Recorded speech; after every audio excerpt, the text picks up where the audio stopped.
नमस्कार मित्रों, ये घटना चक्र आयुध हिस्ट्री के क्रम में जो राष्ट्रीय परिप्रेक्ष्य है उसमें ये हमारा दूसरा वीडियो होगा। राष्ट्रीय परिप्रेक्ष्य का पहला पार्ट हम लोगों ने कल अपलोड किया हुआ था, आज ये उसका दूसरा पार्ट होगा। हमने कल टॉपिक को यहीं पे छोड़ा हुआ था गंगे डॉल्फिन पर, तो हम आज इसको यहीं से उठाते हैं। तो गंगे डॉल्फिन है, उत्तर प्रदेश ने अपना जलीय जीव घोषित किया हुआ है। एक चीज समझिएगा कि जो गंगा डॉल्फिन है उसका जो वैज्ञानिक नाम है वो है प्लेटेनिस्टा गंगोटिका।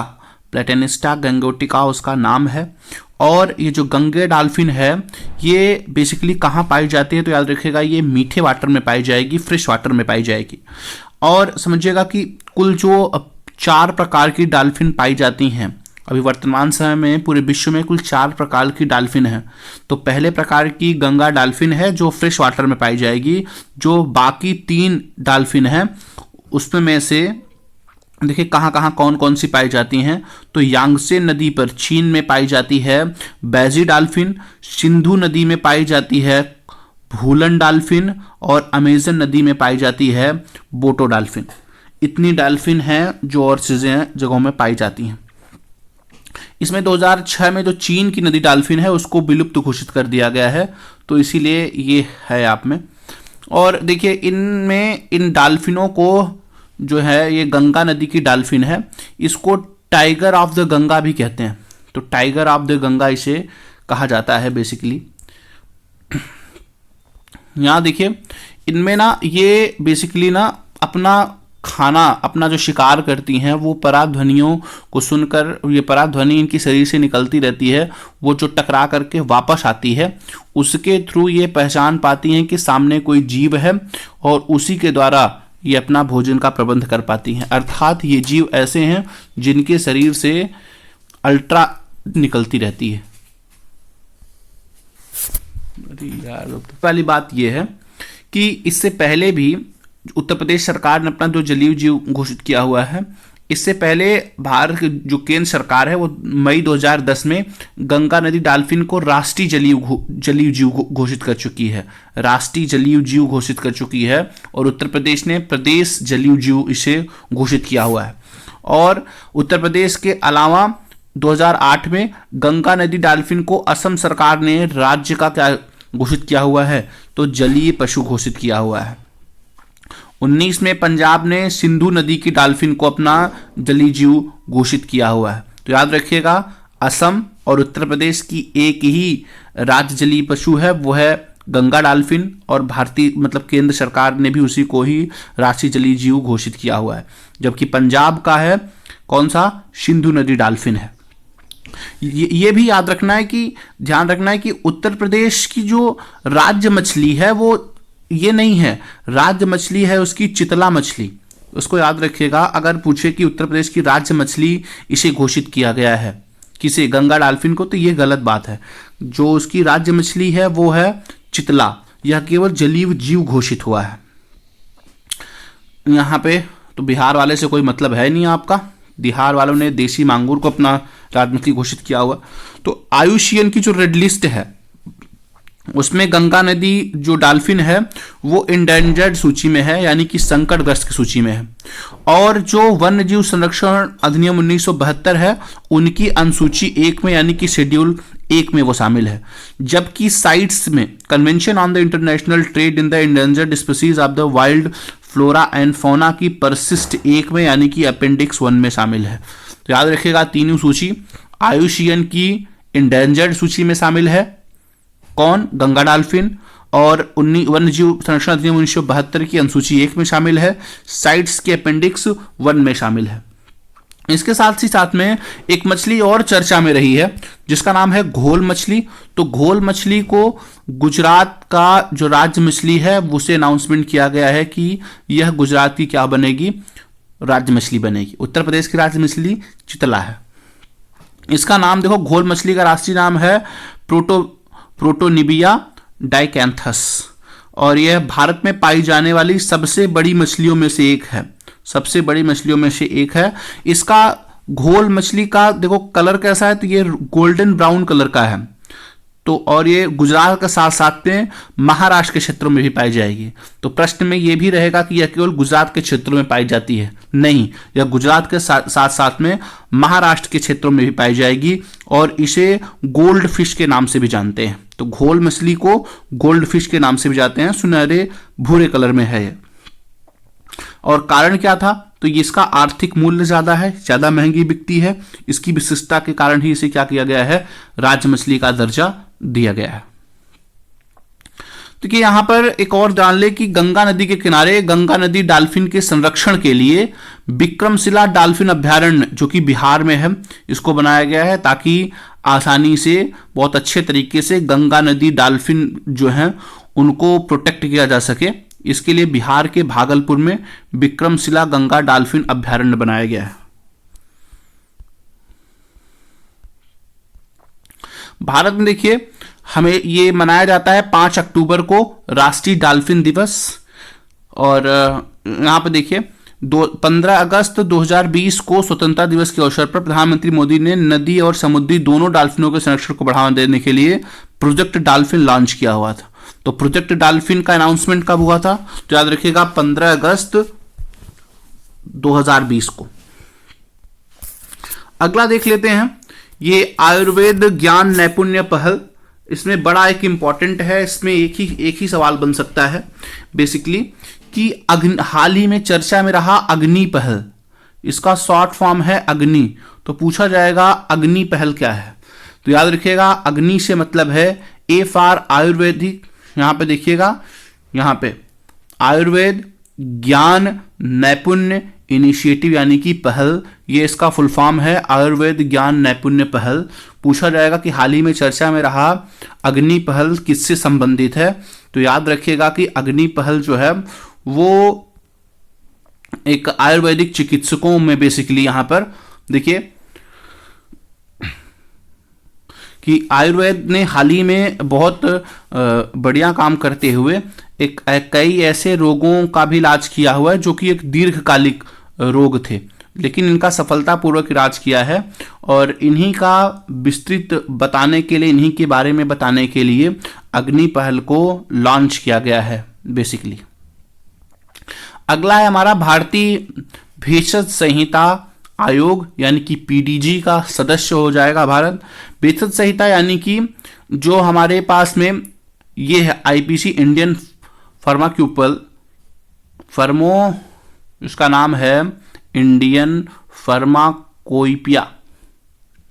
इसमें इंपॉर्टेंट चीज ये है कि ये देखिए ये पीडीजी की जो बैठक है ना, वो वार्षिक बैठक जो है वो भारत में हो रही है। और भारत में कहाँ हो रही है? तो भारत में हैदराबाद में आयोजित हो रही है। जबकि ये पहली बार ऐसा है कि पहली बार ये बैठक अमेरिका, यूरोप और जापान के बाहर आयोजित हो रही है।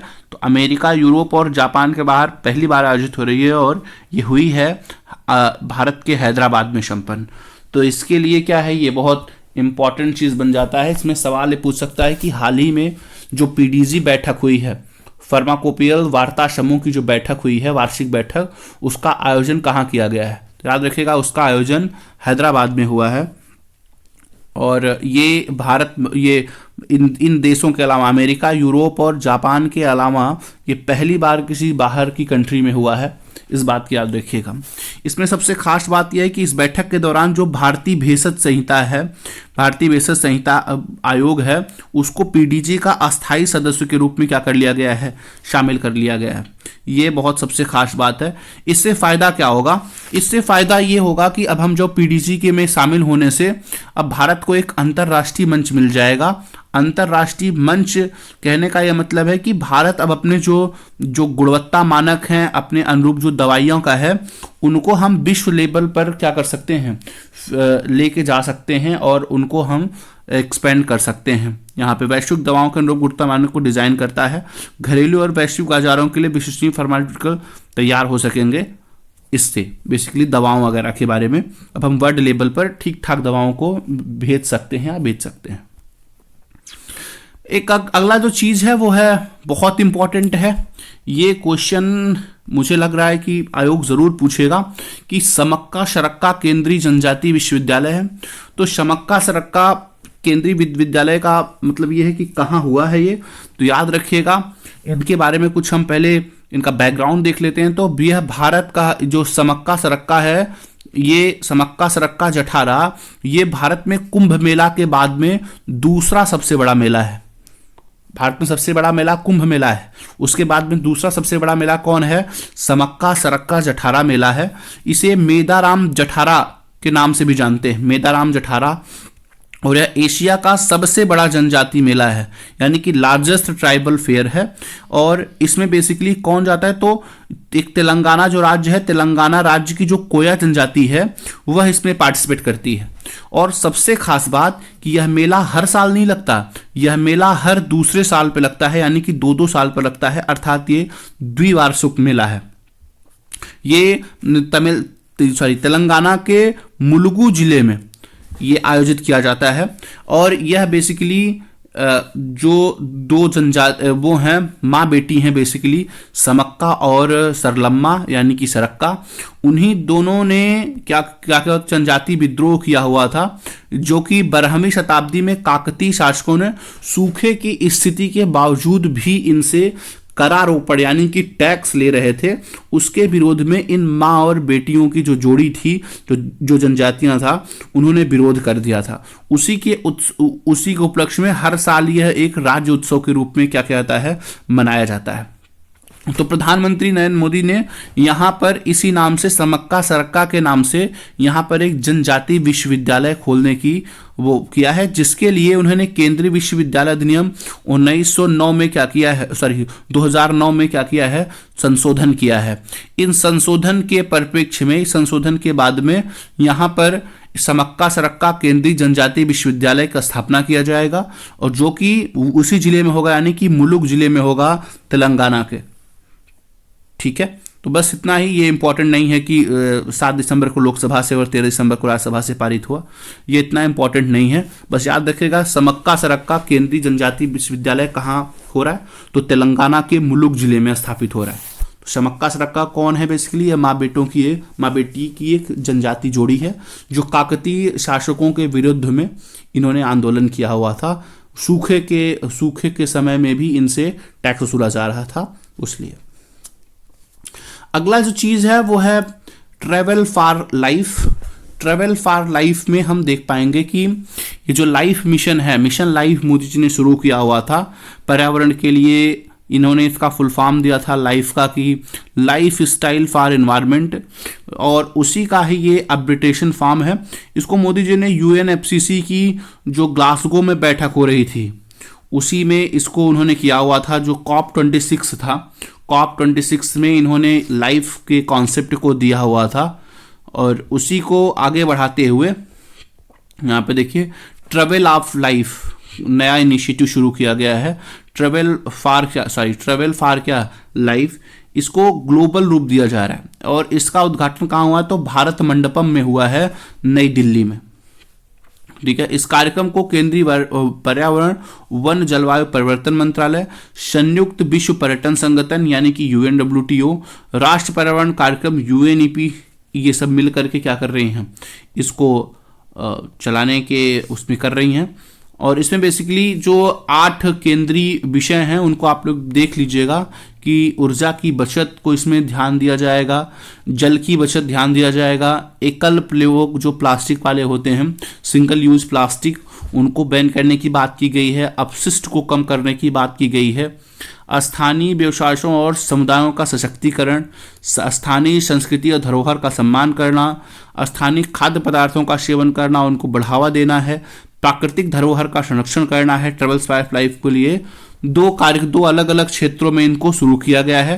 तो लाइफ 2 अलग अलग क्षेत्र कौन कौन से हैं? तो एक है स्वच्छता के लिए ट्रेवल फॉर लाइफ, दूसरा है ग्रामीण पर्यटन के लिए ट्रेवल फॉर क्या है, लाइफ है।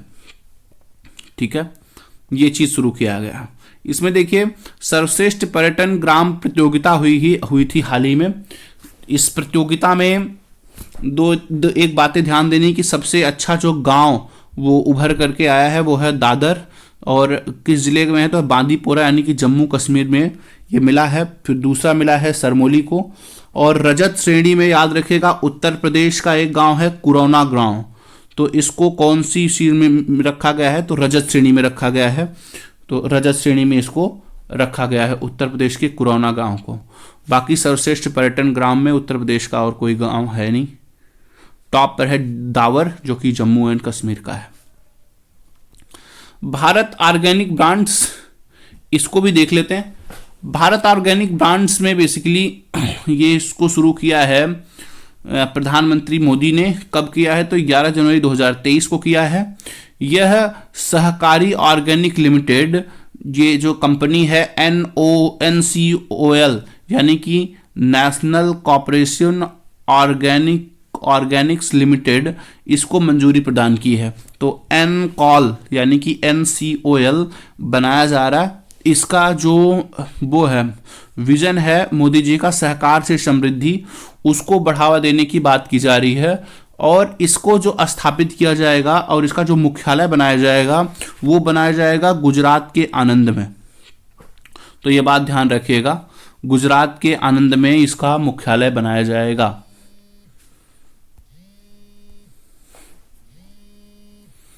इसमें इंपॉर्टेंट चीज ये है कि जो ये भारत ऑर्गेनिक ब्रांड है, ये 6 उत्पादों को जारी किया जाएगा। 6 उत्पादों को जारी किया जाएगा और इसमें organic under the one roof पर विचार के कॉन्सेप्ट पर आगे बढ़ाया जा रहा है। यानी कि सभी ऑर्गेनिक जो ब्रांड होंगे वो एक छत के ही नीचे मिलेंगे। इसके लिए अमित शाह ने भारत ऑर्गेनिक ब्रांड्स के 6 उत्पादों को क्या किया है? जारी किया गया। अगला जो टॉपिक है वो है एकात्मा की मूर्ति। जो एकात्मा की मूर्ति बेसिकली ये 8वीं शताब्दी के ये एक वो थे, वैदिक विद्वान थे जिन्होंने अद्वैतवाद का सिद्धांत दिया था, जिनका नाम है आदि गुरु शंकराचार्य। इनका जो जन्म स्थान है वो है केरल का कालड़ी ग्राम है। नंबूदरी ब्राह्मण है ये। और इन्होंने देखो अभी हाल ही में चर्चा में रहा है श्रृंगेरी, पुरी, द्वारिका और बद्रीनाथ, 4 मठों का इन्होंने क्या किया था? स्थापना किया है।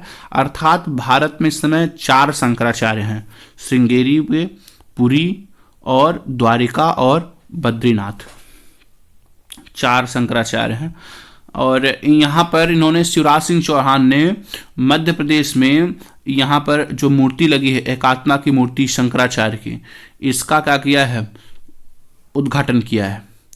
ठीक है, ओंकारेश्वर में ये लगी है मूर्ति शंकराचार्य की मध्य प्रदेश में। इस पर यहाँ पर एक शंकराचार्य के अद्वैत लोक संग्रहालय का भी शिलान्यास किया गया है। और यह जो प्रतिमा है वो बहुधात्विक प्रतिमा है। और ठीक है, और इस प्रतिमा को मानधाता पर्वत पर स्थापित किया गया है, खंडवा जिले में है। 108 फीट की प्रतिमा है और ये चलने की मुद्रा में है। और चलने की मुद्रा में है। इसमें जो है वो कांसा मतलब कि 88%, जो 88% है वो तांबा और 4% टीन और 4% 8% टीन और 4% शीशा का प्रयोग हुआ है। इसमें 54 फीट का आसन है जिस पर 27 फीट ऊंचे कमल की पंखुड़ी का आधार पर इनको बैठाया गया है। इसका ये दिया गया है कि ये जिस मुद्रा में है ये लगभग 500 सालों तक ये ऐसे ही बनी रहेगी। और इसका जो स्केच बनाया था वो बनाया था वासुदेव कामत ने। और इसको जो मूर्ति बनाई है वो भगवान रामपुरे ने, जो कि कहाँ से हैं? महाराष्ट्र से हैं।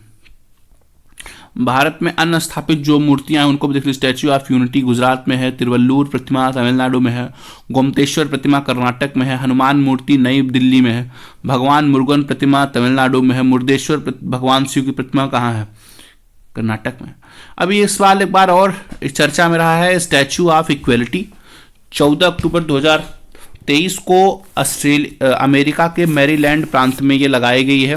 तो अंबेडकर की 19 फीट की प्रतिमा है और भारत के बाहर अंबेडकर की ये सबसे बड़ी प्रतिमा है, सबसे ऊंची प्रतिमा है।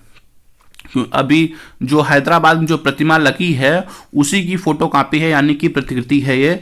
इसको तैयार किया है राम एमबी सुतार। राम एमबी सुतार वही शिल्पकार हैं जिन्होंने statue of unity Sardar Vallabh भाई पटेल के स्टैचू को बनाया हुआ है। और यहाँ पे देखिए स्टैचू ऑफ यूनिटी को भी क्या किया है? डिजाइन किया गया। आप ये भी जानते होंगे कि अप्रैल 2023 में तेलंगाना में के तत्कालीन मुख्यमंत्री थे चंद्रशेखर राव। चंद्रशेखर राव भारत में अंबेडकर की सबसे ऊंची प्रतिमा का अनावरण किया है। तो हैदराबाद में यह प्रतिमा लगी हुई है। यह प्रतिमा कितने फीट की है? 125 फीट की है। तो भारत में अंबेडकर की ये सबसे बड़ी प्रतिमा है 125 फीट की, जो तेलंगाना में हैदराबाद में बनी है।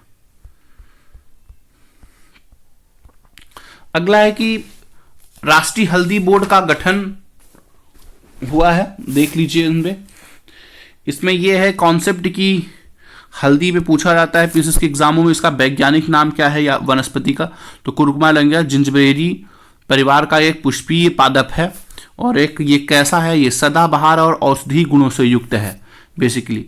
और इसमें कौन सा जो बायो एक्टिव सब्सटेंस पाया जाता है, तो याद रखिएगा अगर पूछे जाए कि हल्दी में कौन सा बायो एक्टिव सब्सटेंस पाया जाता है, तो याद रखिएगा करक्यूमिनाइड्स पाया जाता है। करक्यूमिनाइड्स पाया जाता है, जो इसका क्या होता है? बायो एक्टिव सब्सटेंस होता है। ये क्या होते हैं? एंटीऑक्सीडेंट होते हैं और एंटी कैंसर वाले गुणों के लिए ये क्या होते हैं? उत्तरदायी होते हैं। पूरे विश्व में हल्दी, भारत क्या है? हल्दी का सबसे बड़ा उत्पादक भी है, उपभोक्ता और क्या है? निर्यातक भी है। तो तीनों चीजें क्या हैं? भारत के पास हैं। वैश्विक हल्दी के उत्पादन का भारत में लगभग 75% से भी ज्यादा क्या होता है? उत्पादन होता है। इन सर्वाधिक उत्पादन में महाराष्ट्र, तेलंगाना, कर्नाटक, तमिलनाडु हैं। ये सब करते हैं इनमें। और जो वैश्विक बाजार है, वैश्विक व्यापार है, उसमें भारत की हिस्सेदारी कितनी? लगभग 62% से क्या है? ज्यादा है तहल्दी के मामलों में। तो हल्दी में देख लीजिएगा इन सब चीजों को। और यहां देखिए एक टारगेट सेट किया हुआ है कि 2030 तक भारत हल्दी के निर्यात को $1 बिलियन तक पहुंचाने का क्या किया है? एक्सपेक्टेशन है भारत की 2030 तक कितने का? $1 बिलियन का। अगला आप लोग जानते होंगे, बहुत चर्चा में रहा है और बड़ा ही सराहनीय काम हुआ है केंद्रीय सरकार के द्वारा, नारी शक्ति वंदन अधिनियम। नारी शक्ति वंदन अधिनियम देख लीजिए, क्या ये पहली बार लाया गया है नारी शक्ति वंदन अधिनियम? नहीं। क्या कभी इसके लिए प्रयास नहीं हुए? नहीं, इसके लिए कई सारे प्रयास हुए, लेकिन हर बार ये किसी न किसी मुद्दे पर आकर के रुक जाता था। यहाँ देखिए सबसे पहला इसकी शुरुआत उन्हीं के जहाँ पे जो एचडी देवगौड़ा के कार्यकाल में हुआ था 11वीं लोकसभा में। ये 96 में प्रस्तुत किया था। और 12वीं लोकसभा में अटल बिहारी वाजपेयी के कार्यकाल में 1998 में भी पेश किया गया था। फिर उसकी अगली बार यानी कि 13वीं में भी अटल बिहारी वाजपेयी के कार्यकाल में यह बिल पेश हुआ था, 85वां संविधान संशोधन विधेयक के नाम से। लेकिन यह ना सर्वसम्मति से पास नहीं हो पाया और किसी न किसी फेज पर यह जाकर के क्या हो जा रहा था? रुक जा रहा था। और अंततः 19 सितंबर 2023 को महिला आरक्षण विधेयक यानी कि 128वां संविधान संशोधन विधेयक है ये, इसे लोकसभा में पेश किया गया है। 20 सितंबर को लोकसभा में पेश हुआ, 21 सितंबर को यह राज्यसभा में पेश हुआ और 28 सितंबर को क्या होगा? इसकी राष्ट्रपति ने इस पर अपनी स्वीकृति दे दी, जिसकी वजह से ये भारत के में 106वां संविधान संशोधन के रूप में ये उल्लेखित हो गया। इसके लिए संसद का विशेष सत्र बुलाया गया था 18 से लेकर के 21 सितंबर के बीच में। इसको नाम दिया गया है नारी शक्ति वंदन अधिनियम। नारी शक्ति वंदन अधिनियम। इसमें देखिए सबसे इंपॉर्टेंट काम मेरा है कि लोकसभा में इसे 454 सदस्यों ने मतदान किया है, जबकि 2 सदस्यों ने इसके विरोध में मतदान किया है। जो 2 सदस्य हैं वो AIMI से पार्टी से हैं, यानी कि इनका फुल फॉर्म होता है ऑल इंडिया मजलिस इत्तेहादुल मुस्लिमीन, AIMIM पार्टी से हैं, असदुद्दीन ओवैसी और सैयद इम्तियाज जलील। इन्होंने क्या किया हुआ है कि 2 लोग विरोध में किए हैं और बाकी लोगों ने इनके फेवर में मतदान किया है। जबकि राज्यसभा से यह विधेयक पूरी सर्वसम्मति से पारित हुआ है, यहां पर किसी ने कोई इसका विधेयक नहीं किया है। महिला आरक्षण विधेयक अमृतकाल में नए संसद भवन में पारित होने वाला पहला विधेयक है। अर्थात जो नया संसद बना है उसमें ये पहली बार इसको पारित किया गया है। तो इस विधेयक के थ्रू जो विधायिकाएं हैं उसमें लगभग 33% सीटों की क्या हो गई है, भागीदारी सुनिश्चित कर दी गई है महिलाओं के लिए। 1/3 सीटों को क्या कर दिया गया है, इनके लिए रिजर्व कर दिया गया है। कहां कहां रिजर्व किया गया है, तो याद रखिएगा लोकसभा में, राज्य विधानसभा में और राष्ट्रीय राजधानी क्षेत्र जो दिल्ली है उनकी विधानसभा में। अब ध्यान रखिएगा कि लोकसभा में है, विधानसभा में है और जो दिल्ली विधानसभा है उसमें हुआ है। तो कहां नहीं हुआ है, तो याद रखिएगा कि इसमें राज्यसभा की कोई चर्चा नहीं है, राज्यसभा की कोई चर्चा नहीं है, राज्य विधान परिषद की कोई चर्चा नहीं है, और पुदुचेरी, चंडीगढ़, पुदुचेरी में भी विधानसभा है, वहां इन सब की भी चर्चा नहीं हुई है। केवल दिल्ली जो यूटी है वहां पर विधानसभा है, वहां की चर्चा हुई है, लोकसभा की हुई है, विधानसभा की हुई है। इस बात को ध्यान रखिएगा। यहां देखिए तो इसके लिए दिल्ली वाले के लिए इनको संशोधन करना पड़ेगा। देखिए देखिए यहां पर 239 ए में संशोधन किया गया है, 230 ए में, 232 ए में, 330, 332 और 334 ए में संशोधन किया गया है। देखो यहां पर जो 300 ए है इसके थ्रू क्या होगा कि जो लोकसभा में अनुसूचित जाति और अनुसूचित जनजातियों के लिए सीटें, आरक्षित सीटें हैं, उसमें उसी में से, अलग से नहीं, उसी में से 1/3 सीट क्या हो जाएगी, महिलाओं के लिए आरक्षित हो जाएगी।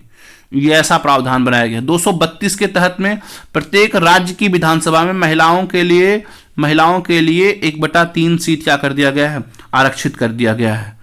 ठीक है, ऐसा प्रयोजन किया गया है। और बाकी का ये वाला, लेकिन ये क्या अभी से लागू होगा, नहीं, इसके लिए अभी परिसीमन, जो डेलिमिशन की प्रक्रिया होगी उसके बाद से ही ये क्या होगा, लागू होगा।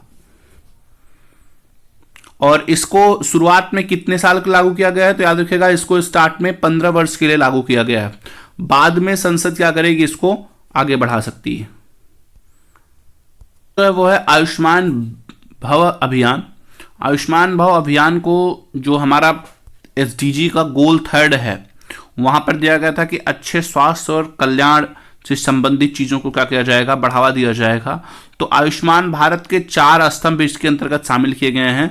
वह है स्वास्थ्य एवं कल्याण क्षेत्र, दूसरा है प्रधानमंत्री जन आरोग्य योजना और प्रधानमंत्री आयुष्मान भारत स्वास्थ्य और सुरक्षा मिशन, प्रधानमंत्री आयुष्मान भारत डिजिटल मिशन।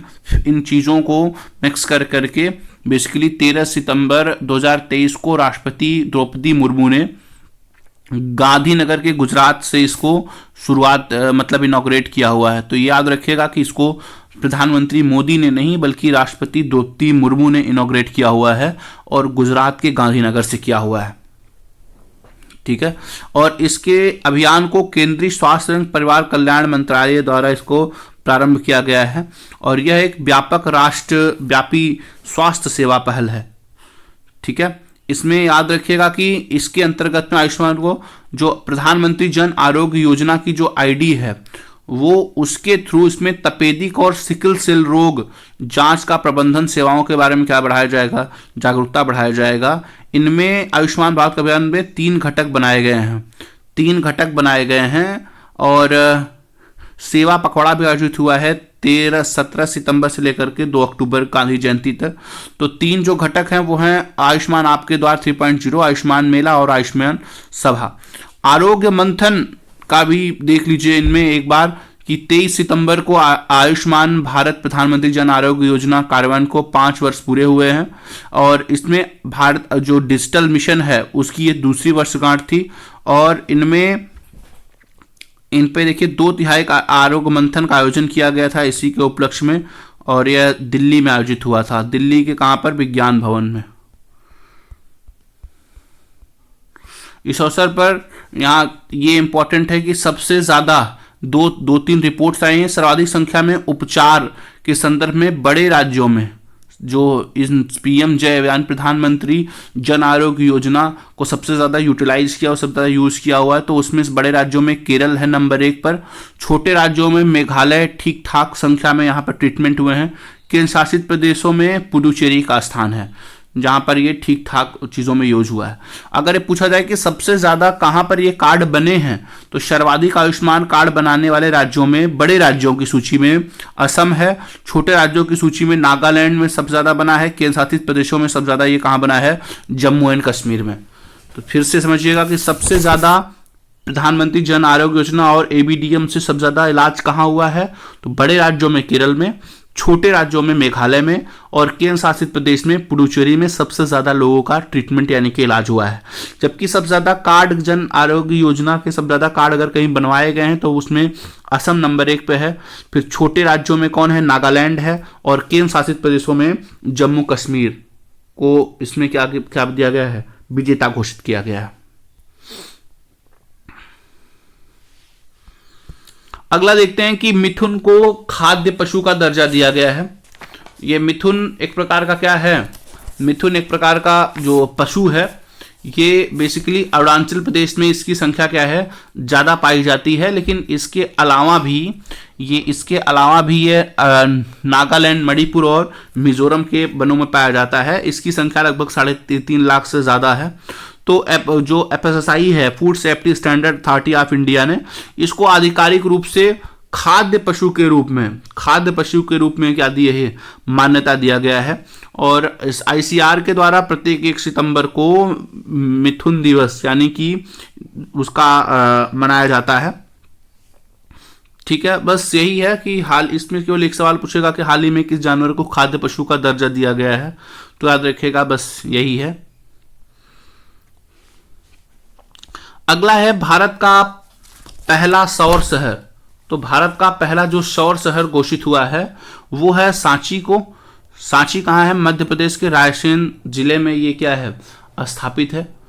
ठीक है, सांची के बारे में सबसे खास बात यह है कि 1989 में इसे बौद्ध स्मारकों की यूनेस्को सूची में, विश्व धरोहर सूची में क्या किया गया था, शामिल किया गया था इसे। भारत के प्रथम बौद्ध शहर, प्रथम सौर शहर, इंडिया फर्स्ट सोलर सिटी के रूप में इसको इनॉग्रेट किया हुआ है। और शुद्ध शून्य कार्बन उत्सर्जन शहर बनाने के लिए मध्य प्रदेश सरकार ने IIT कानपुर के साथ में यहाँ पर क्या किया हुआ है, एक MOU पर साइन किया हुआ है। ठीक, तो IIT कानपुर के तहत में इससे ये टाई अप बना हुआ है। देखिए यहाँ पे कि सांची में अगर ये सौर शहर बनने के बाद का रिजल्टेंट क्या होगा कि यहाँ पर जो कार्बन डाइऑक्साइड है उसमें लगभग 14,000 टन की क्या हो जाएगी, कटौती हो जाएगी। और यहाँ पर पिछले साल के चर्चा में था कि मोढेरा भारत का पहला 24/7 सौर ऊर्जा संचालित गांव बन गया है। मोढेरा कहाँ है, तो गुजरात में है ये। और ठीक है, यहाँ पर अगला है कि डीम्ड विश्वविद्यालय का दर्जा दिया गया है NCERT को, वो भी एक चर्चा में रहा है। तो डीम्ड विश्वविद्यालय इसे जो दर्जा दिया गया है वो दिया गया है किस कैटेगरी में, तो याद रखिएगा डी नोवो कैटेगरी में NCERT को डीम्ड विश्वविद्यालय का दर्जा दिया गया है। तो डी नोवो क्या होता है, डी नोवो ऐसे संस्थान होते हैं जो ज्ञान के विशिष्ट एवं उभरते हुए क्षेत्रों में शिक्षण और अनुसंधान पर क्या होते हैं, केंद्रित होते हैं, उन्हें ही कहते हैं डी नोवो। तो NCERT को दिया गया है डी नोवो के अंतर्गत में डीम्ड विश्वविद्यालय बनाने का दर्जा। बस आज के लिए इतना ही। अगले वीडियो में हम लोग देखेंगे स्वच्छ वायु सर्वेक्षण। धन्यवाद। और साथ में ही अपने जो साथी हैं, मित्रों को, उनको भी शेयर करें। धन्यवाद।